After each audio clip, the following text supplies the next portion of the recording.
2022년 작년에 세 번째 무한단물은 조경용으로 재탄생됐는데요. 만민중앙교회가 무한단물을 고집하는 이유는 무엇일까요?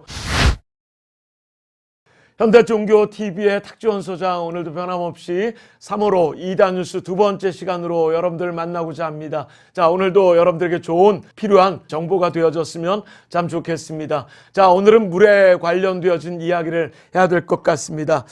이 물은 우리에게, 사람에게, 인간에겐 없어서는 아니 될 것들이지요. 하지만 2단 사이비 종교의 물은 어떻게 사용이 되어질까라는 것이 궁금했고, 또 여러분들 항상 문제 제기되어지는 만민중앙교회라고 하는 2단 단체에서 또다시 이 물을 갖고 또 많은 사람들을 혹세무민하고 있다는 소식이 있어서 오늘 여러분들에게 전하고자 합니다. 오늘 제목은 다시 등장한 만민중앙교회 무한단물이라고 하는 제목입니다. 폐공되었던 만민중앙교회의 치유 성수 무한단물이 재공급됐습니다. 무한단물의 첫 시작이었던 화정샘물은 1999년 음용수 부적격 판정을 받아 방치됐습니다. 두 번째 무한단물은 그 다음에 등장했지만 2020년 11월 수질 기준 부적합 판정을 받고 폐공됐습니다. 그리고 2022년 작년에 세 번째 무한단물은 조경용으로 재탄생됐는데요. 이 무안군청 관계자는 예전에는 지하수를 식수로 사용해서 문제였지만 조경용으로 사용한다고 해서 허가했다라고 말했습니다. 이 만민중앙교회가 무한단물을 고집하는 이유는 무엇일까요? 지금 교도소에 있는 이 대표자인 이재록 씨가 태어난 곳이 전라남도 무안입니다. 그 무안의 바닷물을 기도했더니 이 짠물이 단물이 됐다라고 해서 이 무한단물을 통해서 병을 고치고 여러 가지 이적과 기사가 일어났던 것을 통하여 많은 신자들을 혹세무민했던 그 내용을 혹시 여러분들 예전에 MBC나 시사 프로그램을 통해서 보셨던 기억이 있는지 모르겠습니다. 어쨌건 물을 사용하여서 이들의 내부 결속력을 다지기 위한 도구로도 사용되어지고 있고, 또 자극적인 권능의 모습으로 또 이렇게 적용되어지는 것을 우리가 상식적으로 납득하기만은 쉽지는 않은 것 같습니다.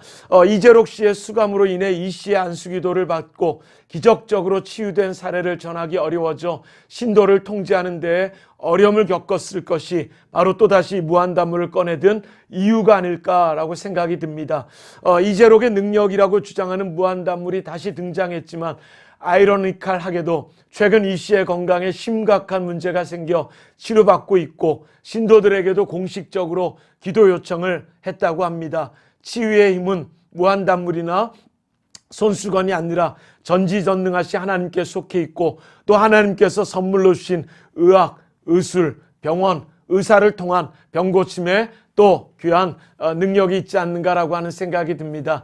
우리가 또 하나 좀 주목해야 될 것 중에 하나는 악한 영의 역사에도 이적과 기사가 있을 수 있기 때문에 혹시 여러분들 유튜브를 통해서 또 주변에서 병고침의 역사가 있는 권능한 목사가 있다, 누가 능력자가 있다, 사람이 있다라고 할 때 그걸 다 고지고대로 받아들이기에는 무리가 따를 수가 있습니다. 왜냐하면 성경은 병고침의 역사가 다 성령의 역사만은 아닐 수 있다라고 우리에게 경고하고 말하고 있기 때문입니다. 자, 계속해서 2단 뉴스가 무거운 말씀으로 전해지는 것 같아서 오늘은 좀 재밌게 이 무한단물을 제가 한번 직접 갖고 와봤습니다.